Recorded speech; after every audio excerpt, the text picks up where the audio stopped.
آئے دن خلا میں انسانی مشنز کا جانا کوئی نئی بات تو نہیں ہے، لیکن اب کینیڈا کے شہر ٹورانٹو کے 2 طلباء نے غبارے کا استعمال کرتے ہوئے انسان نما ایک چھوٹے سے کھلونے کو کرۂ ارض کی آخری حد تک پہنچا دیا۔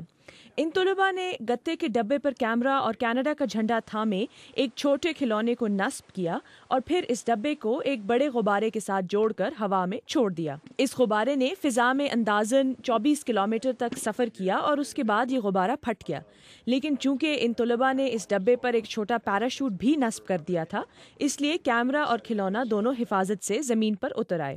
اگرچہ یہ ڈبہ اس مقام سے 100 کلومیٹر سے زیادہ فاصلے پر جا کر اترا جہاں سے اسے فضا میں چھوڑا گیا تھا، لیکن ان طلباء نے GPS آلے کی مدد سے اسے ڈھونڈ نکالا۔ اس حیرت انگیز تجربے کے ذریعے کرۂ ارض کی جو فلم بنائی گئی ہے وہ انٹرنیٹ پر بہت مقبول ہو رہی ہے۔